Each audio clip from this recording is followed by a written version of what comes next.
अजीज दोस्तों, अस्सलाम वालेकुम, नमस्ते, सत श्री अकाल, जय जिनेंद्र, गुड आफ्टरनून।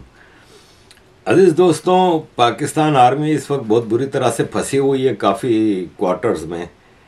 और टेररिज्म की जो इनकी एक्सपोर्ट है, टेररिज्म की इनकी जो प्रोडक्शन है, उसमें काफ़ी मसले चल रहे हैं। इनको इंटरनली अपने क्रिएट किए हुए टेररिस्टों से भी मसला हो रहा है, और जो इन्होंने बलूचिस्तान और केपीके में ऑपरेशन शुरू किए हैं तो वहाँ से लोकल भी इंडिजीनियस ग्रास रूट लेवल पे नफ़रत इतनी बढ़ गई है कि इनको काफ़ी चीज़ों का सामना करना पड़ रहा है। लेकिन इनका अभी भी हिसाब किताब वही है।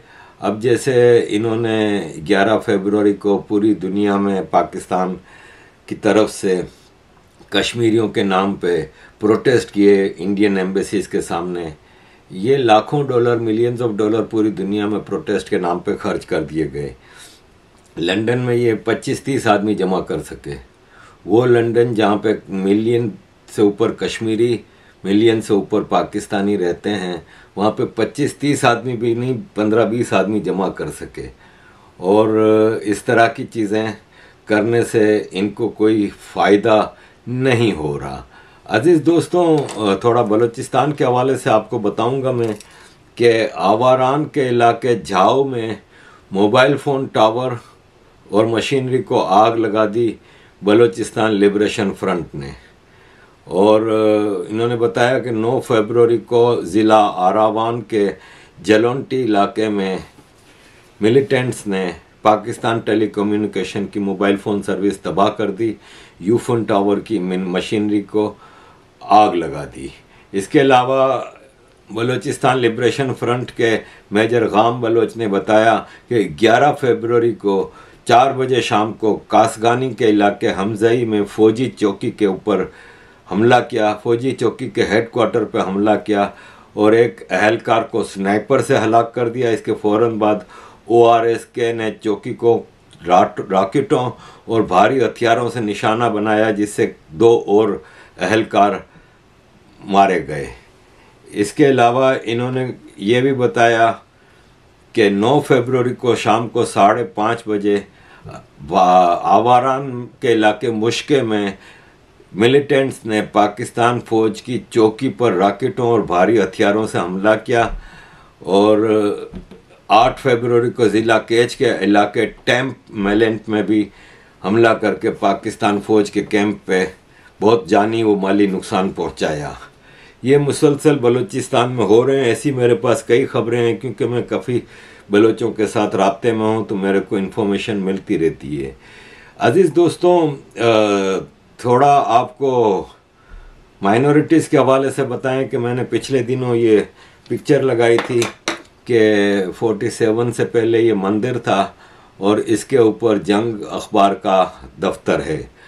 अब मुझे काफ़ी लोगों ने ट्विटर पे तो बकवासियत की है कि तुम झूठ फैला रहे हो, ये खाली वॉल चौकिंग है। लेकिन इस पे लिखा हुआ है दफ्तर जंग अखबार, लिखा हुआ है मंदिर की दीवार के ऊपर दफ्तर जंग अखबार। आप वॉल चौकिंग करते हैं तो आप जंग अखबार की पब्लिसिटी करोगे ना, दफ्तर तो नहीं लिखोगे ना। दफ्तर मीन्स ऑफिस, और ये मंदिर नहीं रहा है। इसके अंदर अब कोई भगवान नहीं है, कोई पूजा पाठ नहीं होती। ये उन हज़ारों मंदिरों में से और गुरुद्वारों में से एक है जो मिटा दिए गए हैं चुपचाप 47 से। मसला ये है कि भारत में 47 के बाद आज तक सिर्फ एक मस्जिद, वो भी इल्लीगल मस्जिद थी। इनमें से कोई मंदिर इल्लीगल नहीं है जो पाकिस्तान में तबाह किए गए। वो इल्लीगल मस्जिद जो थी वो राम जन्मभूमि थी, इसलिए वहाँ पे वो तोड़ी गई तो पूरा पाकिस्तान और पूरे इस्लामिक वर्ल्ड को हिलाया गया। बदकिस्मती ये रही कि जब 1947 के बाद पाकिस्तान के हज़ारों मंदिरों और गुरुद्वारों को तबाह किया जा रहा था, ख़त्म किया जा रहा था, तो भारत में एक ऐसी सरकार थी जो, मैं क्या ऐसा गंदा लफ्ज़ इस्तेमाल नहीं करना चाह रहा, लेकिन उस सरकार ने कभी एक आवाज़ तक नहीं उठाई कि क्यों भाई, जब आपका यहाँ पे इतने हज़ारों मंदिर तोड़े जा रहे थे, या तो आप भी फिर वही करते। वे चले गए थे ना मुसलमान, पाकिस्तान से चला गए थे ना इंडिया से काफ़ी, तो जिन इलाकों में मस्जिदों की अब ज़रूरत नहीं थी, जैसे कि मैंने बताया था आपको अपनी एक वीडियो में कि मेरी माँ की बर्थ प्लेस है बाटवा, गुजरात में। मैं बाटवा गया था, वहाँ जामा मस्जिद में गया, वहाँ फिर मैंने मेमन ढूंढ के एक मेमन साहब से बात की, तो मैंने उनसे पूछा कि यहाँ पे अब कितने मुसलमान हैं, तो मुझे जहन तो बूढ़ा हो गया हूँ तो याद नहीं है, बहुत कम तादाद बताई। तो मैंने कहा कि मस्जिदें, बोला 17 मस्जिदें हैं। मैं कहा तो 17 मस्जिदों की क्या ज़रूरत है, नमाजी आते हैं? बोला नहीं, नमाजी तो नहीं आते, हमने एक इमाम रखा हुआ है और खर्चा पानी हम चला रहे हैं, लेकिन नमाजी तो नहीं आते ज़्यादातर मस्जिदें। कहता है फजर की नमाज में तो ये जामा मस्जिद है, जामा मस्जिद में नहीं आते, तो बाकी मस्जिदों में तो कोई नहीं आते, खाली जुम्मे में 2-4 नमाज थोड़े नमाजी आ जाते हैं। तो मैंने कहा फिर आपने क्यों कायम रखी है? नहीं, मस्जिद है ना, अल्लाह का घर है ना, उसको तो कायम रखना है ना। तो जब पाकिस्तान में इन्होंने पहले हिंदुओं का, सिखों का सफाया किया, फिर अब उनके मंदिरों और गुरुद्वारों का सफाया किया, तो भारत में भी ये होना चाहिए था, लेकिन नहीं, क्योंकि भारत में एक ऐसी सरकार थी जो भारत में मुसलमानों को तगड़ा कर रही थी और चुपचाप बैठी थी, उनकी मदद कर रही थी तगड़ा करने में, और पाकिस्तान में हिंदू कमज़ोर हो रहे थे। हिंदुओं की पुरानी मंदिर हैं, ये कोई नए मंदिर नहीं है, सैकड़ों हज़ारों साल पुराने मंदिर हैं, उनको तबाह कर दिया गया और वो सरकार चुपचाप बैठी रही। अजीज दोस्तों, देखें पाकिस्तान में ये एक पिक्चर है जिस पे लिखा हुआ है, अब आप इसको, और मेले कूलर हैं, आप इसको चेंज नहीं कर सकते। ये गैर मुस्लिमों के लिए अलग कूलर है, मुसलमानों के लिए अलग है। कोई अगर हिंदू अगर मुसलमान वाले कूलर को हाथ भी लगा ले तो वो नापाक हो जाता है और वो ब्लास्फेमी में आ जाता है। इस पे भी मुझे बड़ा लोगों ने आए बाएं शाएं किया कि तुम झूठ बोल रहे हो, ऐसा कुछ भी नहीं है, लेकिन ऐसा है, ऐसा है। मैं पहले भी आपको बता चुका हूं कि रमज़ान में मैं जब यूरोप से एक बार पाकिस्तान गया तो मैं सारे परंपराएं भूल गया था हमारी। तो रमज़ान में जब दस्तरखान ज़मीन पे बिछा के अम्मी के घर पे हम खाना खा रहे थे अफ्तारी के टाइम पे, तो दरवाज़ा नॉक हुआ, तो अम्मी ने कहा कि वो सफाई कर्मचारी होगी, वो खाना लेने आई होगी इफ्तारी का। तो प्लेट दी अम्मी ने कि जाओ उसको दे दो, तो मैंने जाकर उसके हाथ में प्लेट दे दी, उसने अपने बर्तन में निकाल के प्लेट वापस कर दी। वापस आया तो अम्मी ने कहा कि प्लेट को पकड़ने से पहले मुझे पूछ रही हैं कि तुमने ये प्लेट उसके हाथ में तो नहीं दी थी? मैंने कहा हाथ में दी थी ना, उसमें क्या मसला है? तो बोले पागल हो गया क्या, तुम्हें नहीं पता? अच्छा, मुझे फ़ौरन याद आ गया कि हाँ बिल्कुल, बचपन में हमें सिखाया गया था कि इनको हाथ में नहीं देना चाहिए, हमारा खाने का बर्तन नॉन मुस्लिम्स के हाथ में नहीं देना चाहिए। अच्छा, मैं तो अब यूरोप से रह के गया था तो मेरी तो नया जन्म हो चुका था ना, मेरी तो सारी सोचें बदल गई थी। तो अब मैं बहस में लग गया, मैंने कहा कि इसमें गंदा कहाँ हुआ है, प्लेट आप धोगी तो साफ़ हो गई। बोले नहीं, नापाक हो गई, अब ये प्लेट मैं कल उसको दे दूंगी, रखो इसको परे। अब मैं समझाने लगा तो कहती हैं चलो, अगर मैंने मज़हब के हवाले से समझाने लगा तो कहती हैं चलो मज़हब को छोड़ो, है तो जमादार नहीं ना, क्योंकि हमारे यहाँ ये नाम लेके जमादार नहीं कहा जाता है, सफाई कर्मचारी नहीं कहा जाता है, तो जमादार नहीं ना। तो मैंने कहा कि सफाई करती है ना, गंदगियाँ साफ़ करती है। तो मैंने कहा मैं भी यूरोप में टॉयलेटें साफ़ करता रहा हूँ, रेस्टोरेंट में डिश वॉशर था मैं, तो बर्तन साफ़ करने के बाद मेरी ड्यूटी थी कि रात को आखिरी में रेस्टोरेंट बंद हो जाए, इसके बाद 1 घंटा मेरी ड्यूटी होती थी पूरे रेस्टोरेंट को साफ़ करना, टॉयलेटों को साफ़ करना। तो मैंने कहा मैं भी टॉयलेटें साफ़ करके आया हूँ, तो मेरे साथ तो बैठ के खाना खा रही हो? बोले हाँ, ज़्यादा होशियारी नहीं कर तू, मेरे को ज़्यादा पता है, तू बहुत ज़्यादा समझदार हो गया, तो हमें चेंज करने की कोशिश नहीं कर। तो ये है सिस्टम जो मना करता है ना कि नहीं ये गलत है, डिनाई करने की जो कोशिश कर रहा है ना, वो झूठ की दुनिया में रह रहा है। ये आपको दिनेश कनेरिया है, ये आपको जितने नॉन मुस्लिम हैं वो बताते हैं, सेलिब्रिटीज भी बताते हैं कि उनके साथ डिस्क्रिमिनेशन होता है। ये एक अटल हकीकत है, इतना सख्ती से वो रखा है कि अब हिंदू अपने बच्चों को पहले से ही समझा देते हैं कि बाहर किसी मुसलमान का गिलास नहीं पकड़ना, मुसलमान के पानी वाले नलके में नहीं करना, ये करना वो करना, ये हमारे यहाँ का सिस्टम है। तो अजीज़ दोस्तों, वो मंदिर की मैं बात कर रहा था जो, तो देखें ये एक तस्वीर है, ये भी इसके ऊपर जो बीच में है देवांगड़ी ज़बान में लिखा है, मुझे समझ में नहीं आ रहा क्या लिखा है, लेकिन ऐसे ये हिंदुस्तान था भाई, यहाँ की हर 1500 साल पहले भी ये हिंदुस्तान था और यहाँ पे कोई मुसलमान नहीं था, ये सब हिंदू राज था इधर। ये कितना भी डिनाई करें इस हकीकत को चेंज नहीं कर सकते। आज सऊदी अरब अपने कलमे का झंडे में से कलमा निकाल रहा है, सऊदी अरब चेंज हो रहा है। ये झूठे कन्वर्टेड आज भी चेंज होने को तैयार नहीं। ये देखें, ये एक दौलत कोहली सांगड़ सिंध में गायब हो गया था शादी के 2 दिन बाद। इसकी शादी थी, इसके 2 दिन बाद ये अपने घर से गायब हो गया था। अब इसकी टॉर्चर तशद्दुद शुदा लाश मिली है। ये है पाकिस्तान आपके लिए, और आप कितना भी डिनाई कर लें चेंज नहीं कर सकते। अजीज दोस्तों, एक छोटी सी खबर, इसके बाद एक वीडियो आपको शेयर करूंगा। ये नजम सेठी कह रहे हैं कि मैं लानत भेजता हूं ऐसे लोगों पे जो फ्री पाकिस्तान सुपर लीग के पासिस मांग रहे हैं, जो मेरे पीछे लगे हुए हैं कि फ्री पास दो। मैं किसी को पास नहीं दूंगा, लेकिन ये हमारे अदालत ने पूरा वीवीआईपी बॉक्स मांगा है, हर मैच के 25 पासिस मांगे हैं, लाल स्टिकर मांगे हैं, गाड़ी के लिए बगैर चेकिंग के स्टेडियम में चली जाए। तो अदालत को ये ऐसा जवाब नहीं दे सकते, क्योंकि करप्ट तरीन इदारे पाकिस्तान में अगर कोई हैं तो आर्मी और जजेस हैं, जुडिशरी। अजीज दोस्तों, अब आखिर में मैं आपके साथ एक वीडियो शेयर करने लगा हूं। ये अता मोहम्मद कुर्द एक सीनियर एडवोकेट है। ये सुप्रीम कोर्ट बार एसोसिएशन का प्रेसिडेंट भी कई बार रहा है। और आपको अगर याद हो तो 2007 में मुशर्रफ के खिलाफ एक जजिस मूवमेंट चली थी, उसमें अता मोहम्मद कुर्द और पीपल्स पार्टी का क्या नाम था उसका, एतजाज अहसन, ये 2 फ्रंट पे थे। और वो जो काना दज्जाल था ना, जो जस्टिस चौधरी जिसने ये मूवमेंट चलवाई थी, उसका ड्राइवर बना हुआ था barrister Aitzaz Ahsan Peoples Party का। और ये अता मोहम्मद कुर्द मुशर्रफ के खिलाफ खूब उस वक्त भी तकरीरें कर रहा था और हीरो बन गया था। ये बलोच है, लेकिन ये अमूमन अच्छा ये है ना, जज्बाती आदमी है, इसको हवा भरने की ज़रूरत है। थोड़ा चाबी भरो ये शुरू हो जाता है, और ये हमेशा चीख चिल्ला के ही बातें करता है, लेकिन अक्सर बातें इसकी करेक्ट होती हैं। लेकिन जज्बाती आदमी है, इसका कोई पॉलिटिकल एजेंडा नहीं। एतजाज अहसन तो पीपल्स पार्टी का था, बेनज़ीर के दौर में पीपल्स पार्टी का होम मिनिस्टर रहा है पाकिस्तान का ये, और ये हर दौर में माल बनाया है। इसकी बीवी ने बेशुमार लाइसेंसेज और बड़े फ़ायदे हासिल किए। एतजाज अहसन का तो एक एजेंडा था। ये बेवकूफ़ हमेशा इसी तरह करता है।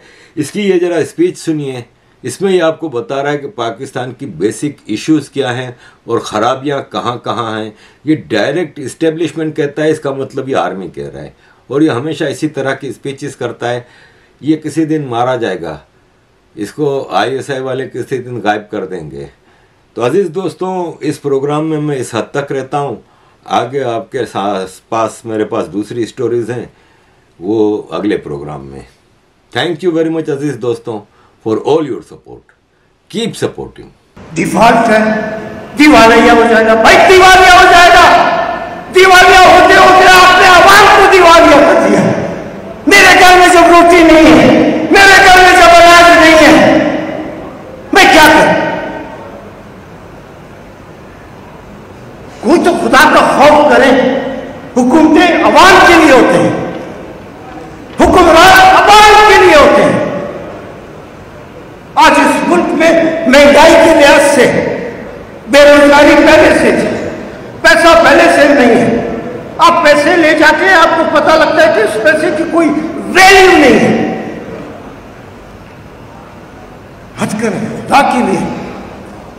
मुल्क को बचाते बचाते, मुल्क को दिवालिया होने से बचाते बचाते और कुछ नहीं हो जाए। बहुत बड़ा मुल्क है, 22 करोड़ आवाम का मुल्क है, 22 करोड़ आवाम का मुल्क है। थोड़ा सा इधर उधर हुआ, किसी का बाप इस मुल्क के 22 करोड़ आवाम को कंट्रोल नहीं कर सकता। मत करें, हमने काला कोट पहना है, हम वकील हैं, हम सीनियर हैं, थोड़ा बहुत पैसा हमारे जेब में आ रहा है और मैं भी देखता हूँ, आप भी देखते हैं, मगर जहां पर पैसा नहीं जा रहा है, जब गरीबों के घर में रोटी नहीं है, उन लोगों को देखें, उन लोगों के चेहरे, उन लोगों के चेहरों के तासरात को देखें। हम वकील, हमारा फर्ज बनता है हर आमिर के खिलाफ, हर आमियत के खिलाफ हम लड़े हैं और हमें फख्र है, लड़ते रहे और ऐसे हमने जदोजहद की है कि दुनिया ने देखी है उस जदोजहद।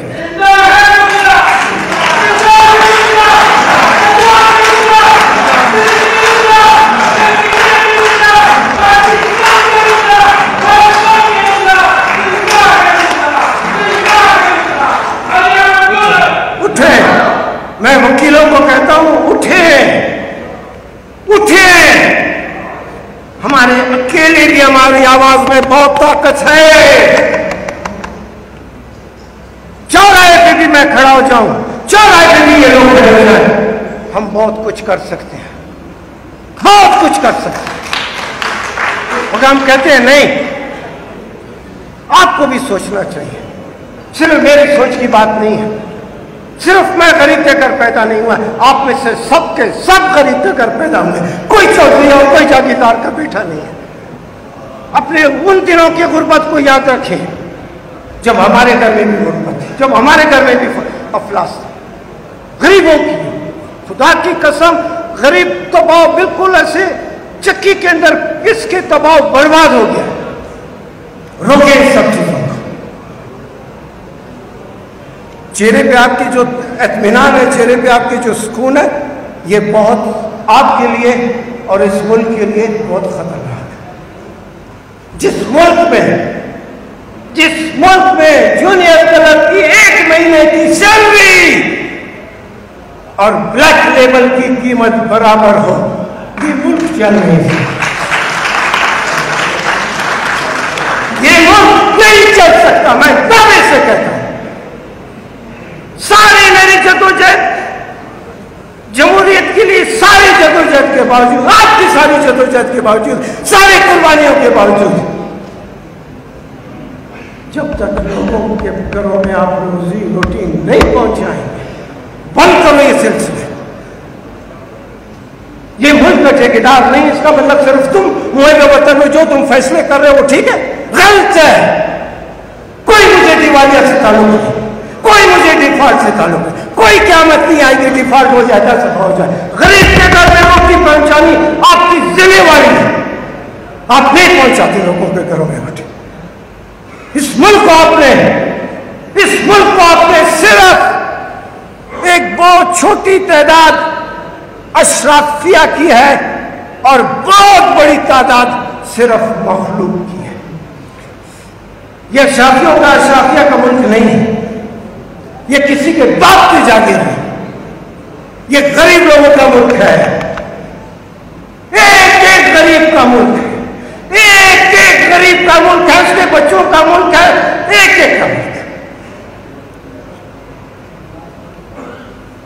मत करें, बहुत ज्यादती हो, नहीं चलेगा ये मुल्क, ऐसे नहीं चल सकता। मैं बहुत कुछ, मैंने जिंदगी में बहुत बहुत बहुत कुछ देखा है और उसके वाले से बहुत थोड़ी बहुत समझ भी है। मैं दावे से कहता हूं कि नहीं चल सकता। अगर